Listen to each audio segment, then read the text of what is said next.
Want to grow amazing, healthy, nutrient-dense food? Well, it's all about the soil. Hi, I'm Linda and I grow my own food here in Southeast Australia. It was many years ago that I learned how critical to healthy plants a healthy soil is, and that's why it's always been my focus, especially as we head into summer. In my suburban home, I had wicking beds. The first I filled with soil from a raised bed that I'd built in an old cupboard. The other beds I filled with bought-in soil. I could plant anything in that first bed. It didn't matter how thickly I put them in, and they were the biggest veg I'd ever grown. But in the other beds, different soils created different plants. They were struggling, they were pest-ridden, and they really didn't do very well. And I think the secret was in the soil life. The first soil came from a decomposing cupboard, which was filled with bacteria and fungi, and they worked their magic on my vegetables. The other soil, in contrast, was lifeless, and it was really reflected in the vegetables. When I moved to my little 5-acre paradise, I focused on creating soil. Out in my swale food forest, I've been building soil using chop and drop methods. Even the material just dumped on my swale floor leaves debris and helps to build the soil. It holds more moisture, meaning that it can slowly sink in a lot more water over time to help benefit my productive trees. And over time, this will build soil, which improves the soil structure, so the soil is actually able to hold more moisture for longer. The organic material around trees and plants helps to suppress weeds, and it also holds the moisture. And as the soil life grows, it provides nutrients to the trees and also protects the plants.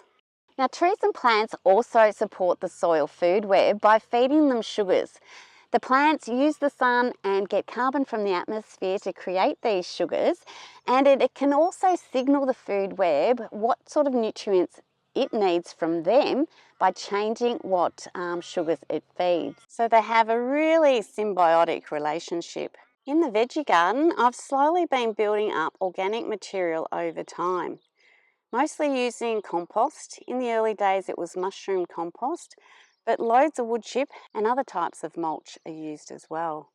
I also used a lot of chop and drop strategies in the veggie garden, sort of on a smaller scale to my swales, where I would take plants from one area of the garden that weren't needed and mulch other plants to make sure the soil was covered.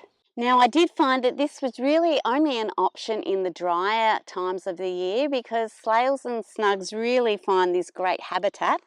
So in the cooler months, it wasn't the best strategy, but worked great in the hot summers.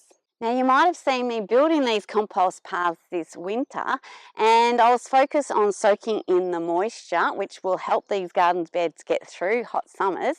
But something I didn't mention at that time was, while they do hold the moisture, it does help with the decomposition, but that decomposition is done by soil microorganisms.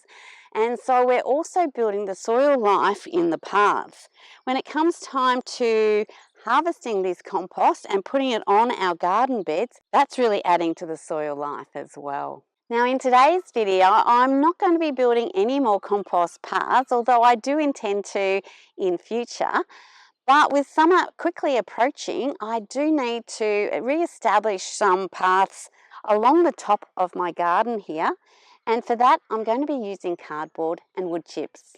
Wood chip paths suppress weeds, and they also build soil. And as discussed already, it improves the soil structure.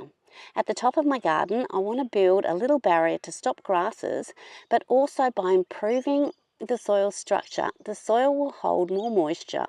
A healthy soil can hold moisture for up to 3 months in dry times. So the little path can help provide this moisture to the garden through summer. Getting ready for summer is really just an exercise of piling up plenty of organic material. For me, it's compost, it's mulch, it's wood chip paths and my compost paths which I've already built. It will soak up plenty of spring rains that fall and hold that moisture ready to release it to the gardens during drier times. And hopefully that leads to lusher greener gardens that need less watering in summer. I hope you've enjoyed today's video. If you have, please give me a like and consider subscribing if you haven't already. Thank you so much for watching, and I'll see you in the next one.